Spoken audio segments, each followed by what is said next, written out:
Bienvenidos de nuevo, amados hermanos, a este estudio de las epístolas generales. Y en este momento vamos a dar inicio a nuestra segunda sesión. Esta segunda sesión lleva por título, como ustedes pueden ver, capítulo 2, la fe en acción, segunda parte.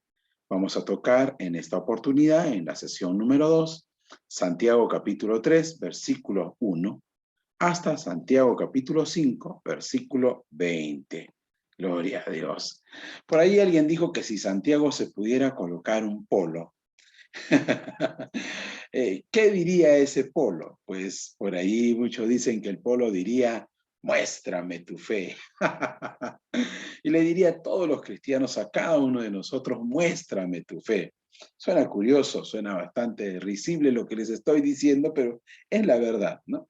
Lo que trata aquí en esta parte el apóstol Santiago de pedirnos es que le expresemos la fe, que mostremos la fe como en verdad debe ser, no la fe teórica de la cual hablamos en la sesión 1, sino una fe real, concreta, práctica, de alguien que no solamente habla, sino que vive lo que habla.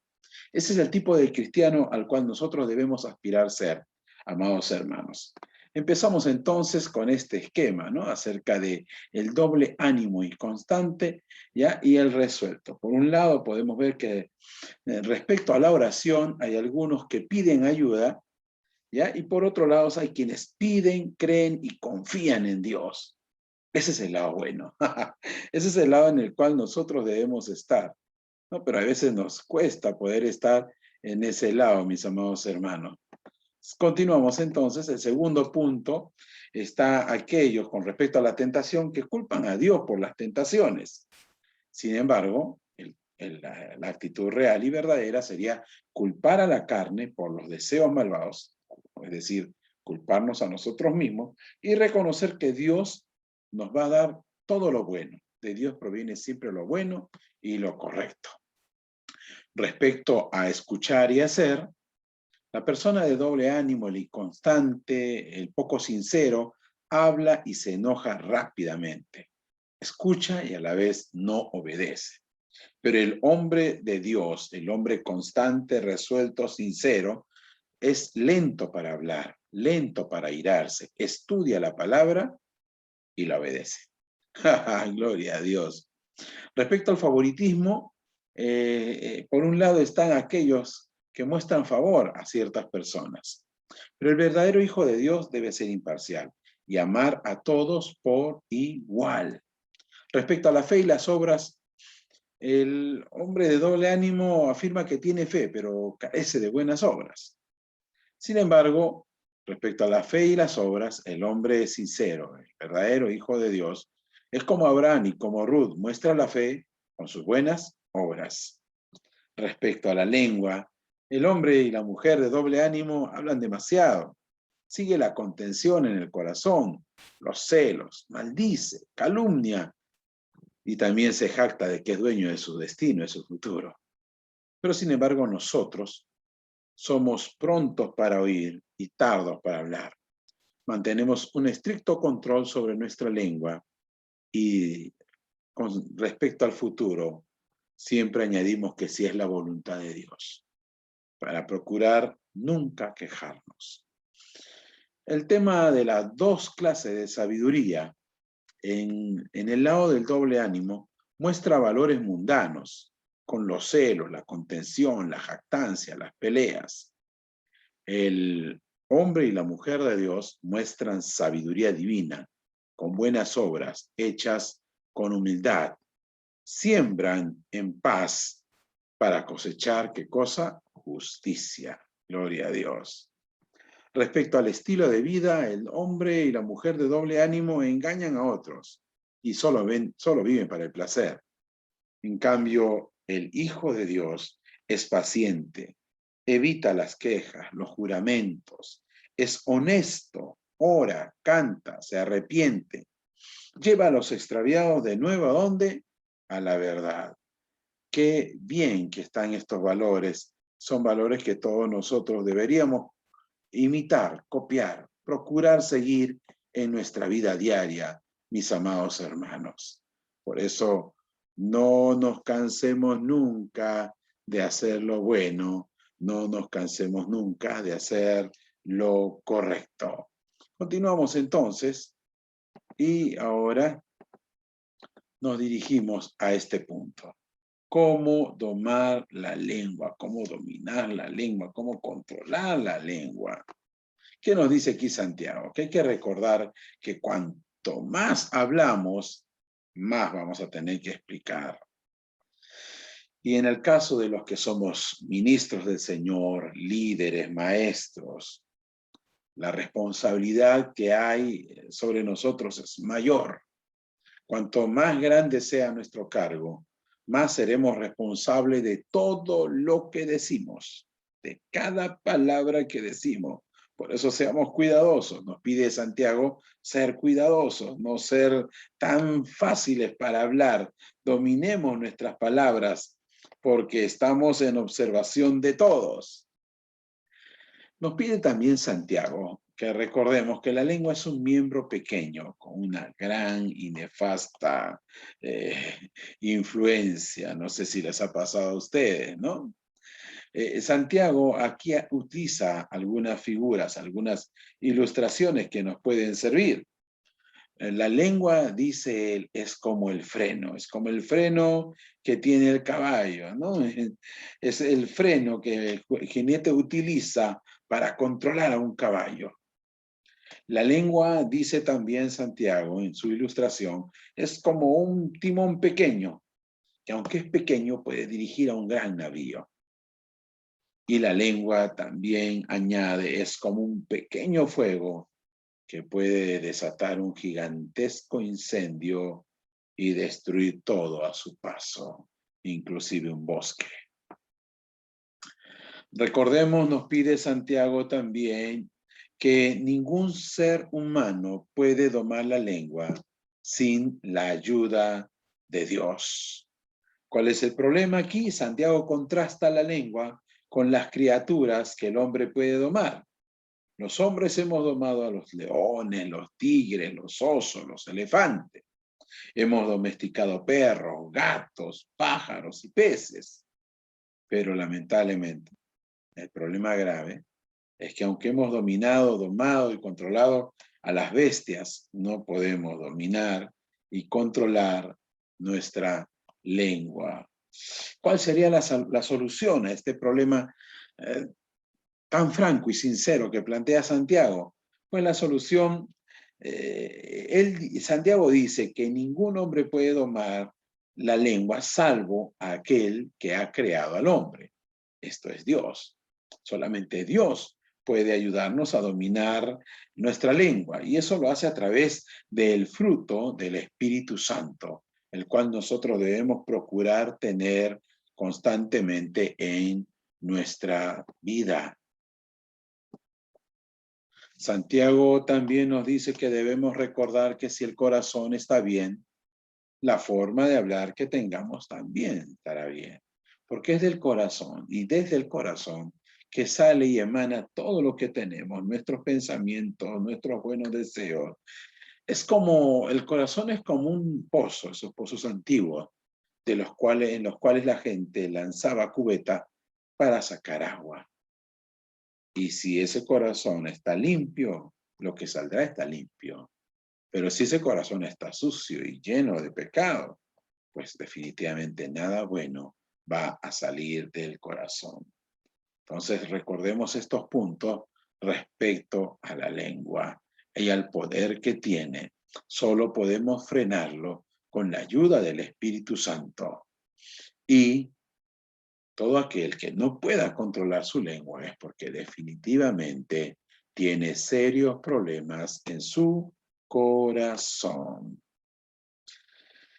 Santiago nos dice aquí, a partir del capítulo 3, versículo 13, al capítulo 4, versículo 12, nos quiere enseñar cómo vivir en paz con Dios y con otros. Nos va a guiar Santiago y nos va a decir que hay dos clases de sabiduría. Una sabiduría terrenal que se enfoca en uno mismo una sabiduría humana, la natural, la mezquina, la ruin, la que piensa solo en sí. Y está también la sabiduría que proviene de lo alto. Y podemos darnos cuenta que es una sabiduría que proviene de lo alto porque piensa en el prójimo, se enfoca en las personas, no es mezquina, no se centra solo en ella, sino piensa también en los demás. Así que desechemos pues esta sabiduría terrenal, la de abajo, la animal, la diabólica, y busquemos aquella sabiduría que viene de lo alto, la sublime, la que va a producir paz, la que es pura, la que es amable, benigna, misericordiosa, fructífera, imparcial y que también es sincera. Con el tema este de cómo vivir en paz con Dios y con otros, entonces nos damos cuenta cuán importante es la sabiduría celestial para poder llevarnos bien con los demás. Pero ahora en nuestra relación con Dios también hay dos clases de amistades que denota Santiago, que nos manifiesta Santiago en esta epístola suya. En primer lugar dice que hay una amistad con el mundo. Y esa amistad con el mundo nos vuelve enemigos de Dios. ¿Y cómo se vislumbra esa amistad con el mundo? Muchas veces hemos pensado que tiene que ver con las modas, la ropa. No, no. Se manifiesta mucho más con los pleitos que hay en el interior de nuestras comunidades cristianas, con las luchas y los conflictos que tenemos con otros miembros de la iglesia. Ese tipo de amistad con el mundo genera odio, resentimiento y amargura. Todo aquello es malo, nocivo para el ser humano. Por otro lado, Santiago nos dice que está la amistad con Dios. La amistad de aquel que decide vivir de acuerdo a los principios de Dios y que se percibe, se puede ver. ¿Por qué?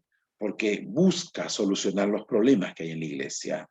No agrava los problemas en la iglesia, no es quien genera problemas en la iglesia, sino quien va a procurar la paz, la tranquilidad, va a procurar que la iglesia viva en paz. Y ese fruto proviene pues del Espíritu Santo. Y ese fruto nos acerca a ser cada vez más amigos de Dios. Este punto nos lleva al siguiente. Y el siguiente es cómo vivir en una relación correcta con Dios. ¿Cómo podemos nosotros, cada uno de nosotros, poder llevarnos bien con Dios y con nuestro prójimo? Ustedes se acuerdan que Jesucristo dijo que el más grande mandamiento se centra en amar a Dios y amar al prójimo. Nunca olvidemos eso. Y Santiago nos va a hacer recordar este principio cristiano tan importante para nuestras vidas. ¿Qué nos pide en este caso Santiago? ¿Qué nos está pidiendo en primer lugar? Él nos dice que seamos humildes, que no dependamos de nosotros, sino que busquemos depender de Dios para todas las decisiones que tomamos y para todos los pasos que vayamos a realizar en nuestra vida. Muchos de nosotros, sin lugar a dudas, creemos ser humildes, pero la verdadera humildad, la que enfoca Santiago, es de aquel que es dependiente de Dios y que reconoce que no puede hacer nada sin la bendición de Dios, sin la guía de Dios y la provisión de Él. Miren lo que es la humildad desde el enfoque del apóstol Santiago. En esta planificación del futuro, es de sabios planificar. En cambio, ¿qué hacen los insensatos? Hacen planes, pero para nada invitan a Dios. Para nada buscan la asesoría, la guía y el consejo de Dios. Entonces, no es humildad vestirse con ropas sencillas, ni tampoco hablar bajito y andar con la cabeza gacha. La humildad que está planteando aquí Santiago es dependencia a Dios, aún en las decisiones que aparentemente no sean tan importantes ni de tanta trascendencia. No seamos como los insensatos. Si vamos a planificar algo, siempre hay que poner a Dios como el consejo y la guía que necesitamos. Nos pide también Santiago que seamos justos. ¿Y cómo se puede manifestar este ser justo? Pues amando a nuestro prójimo. El primer pecado de muchos, señala aquí Santiago, es que los ricos han atesorado tesoros para los días postreros, ¿no? Han pensado en su avaricia, han creído que su seguridad está en los bienes materiales, se han fijado tan solamente en eso, pensando que la abundancia económica y los bienes que tengan los ayudarán en cualquier circunstancia mala en el futuro. El segundo pecado de aquel que no ama a su prójimo es que engañan a los que trabajan para ellos. Aquí hace una denuncia como Amós en contra de la injusticia, Santiago, y señala que la gente adinerada, los acaudalados, se aprovechan de su poder, se aprovechan de su dinero y de la capacidad que tienen para dar trabajo, para encima de dar trabajo, aprovechar y explotar a los que trabajan, no pagándoles el salario correspondiente, no pagándoles a tiempo y en algunos casos ni siquiera pagándoles nada. El tercer pecado que señala Santiago de aquellos que no son justos es que gastan demasiado dinero en ellos, piensan demasiado en ellos y no piensan en que con ese dinero pueden ayudar a otras personas, pueden ser de bendición a quienes lo necesitan.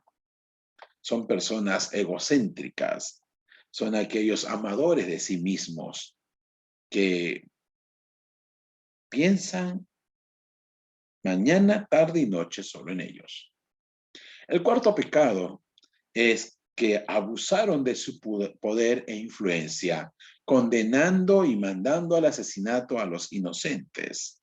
Aprovechando de sus conexiones, estos hombres acaudalados condenaron a la cárcel a mucha gente pobre. Y aprovechando su condición, imitando a Caín, asesinaron al inocente, tal y como Caín asesinó a su hermano Abel. Santiago entonces nos lleva por el camino de la paciencia, nos pide que seamos pacientes. Hay que liberarse de los perseguidores. Está esto tan cerca como la venida de Cristo. Para Santiago, ¿dónde está la solución a todas las injusticias, a todos los maltratos y vejaciones que sufre el hombre y la mujer de Dios? Pues el final de todo y la esperanza que nos transmite Santiago se encuentra en la segunda venida de Cristo. Santiago invoca a que seamos pacientes, como el labrador, como aquel campesino que trabaja la tierra.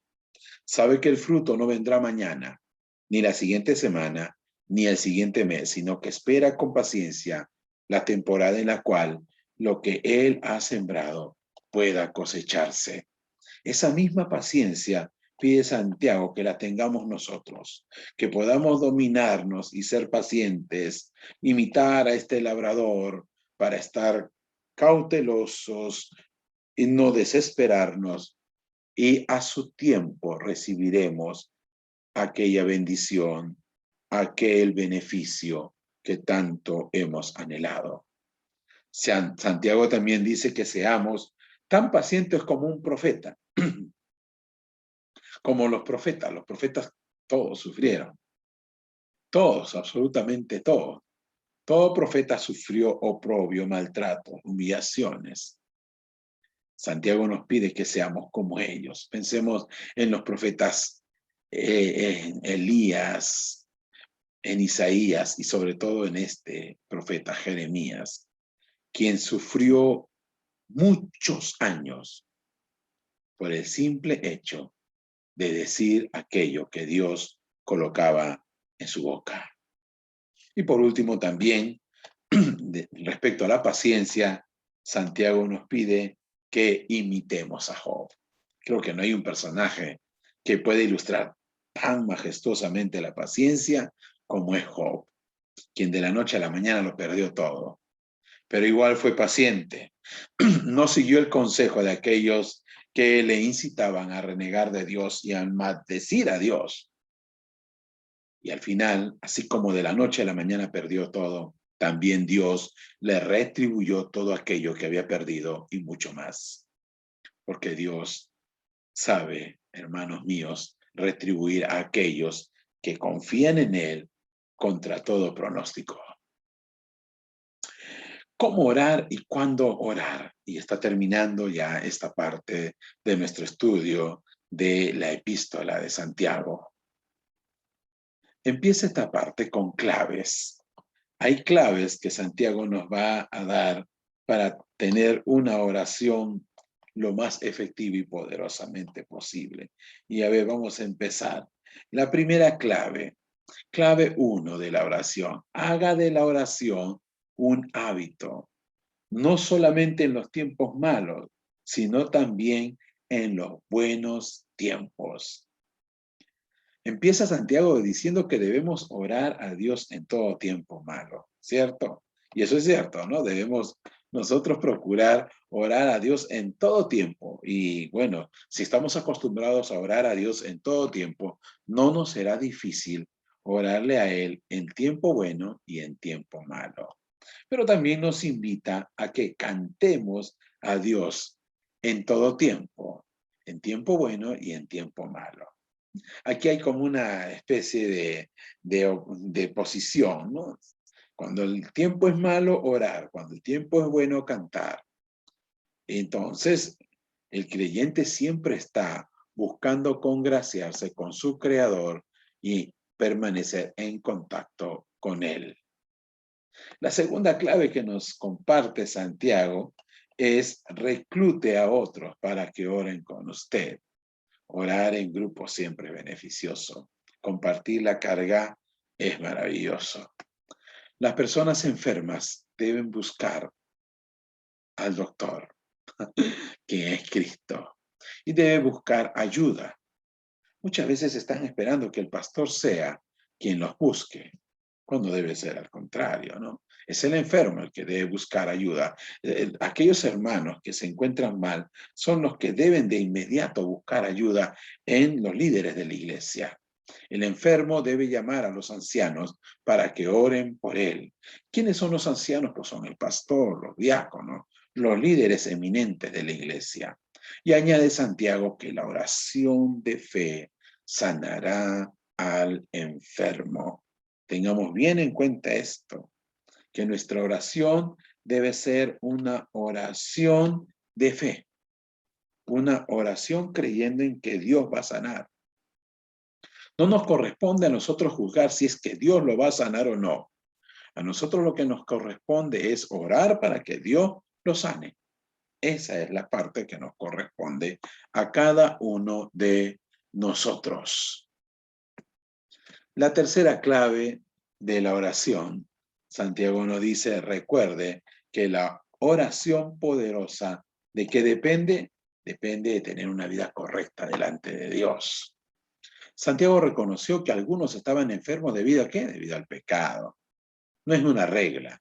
No es la regla que vamos a estar enfermos porque hemos pecado. No, la enfermedad es algo, lamentablemente, en nuestro tiempo es algo normal, es algo natural, si se puede decir. Pero también hay que añadir que hay muchos que están enfermos a causa de su pecado, a causa de sus deslices en la vida. Santiago enseña a los creyentes a vencer al pecado. ¿Cómo podemos vencer al pecado? Pues orando, intercediendo, clamando, resistiendo al diablo, no cediendo a sus tentaciones. El diablo siempre va a estar ahí, siempre va a querer convencernos. El diablo va a estar luchando una batalla de presión contra cada uno de nosotros, pero nosotros no debemos dejarnos vencer tan fácilmente. Es más, no debemos dejarnos vencer. Debemos darle la lucha. Y la última clave de la oración, Santiago nos dice que mientras oramos y buscamos a Dios, debemos invitar a otros a que puedan también alcanzar la misericordia de Dios. Somos nosotros guardas de nuestros hermanos. Cuando Caín mató a Abel, Caín le dijo, ¿acaso soy yo el guarda de mi hermano? Pues sí, debemos ser guardas de nuestros hermanos, cuidar. Y no solamente de nuestros hermanos, sino de aquellos que están en pecado, aquellos parientes y amigos nuestros que están fuera de la bendición de Dios.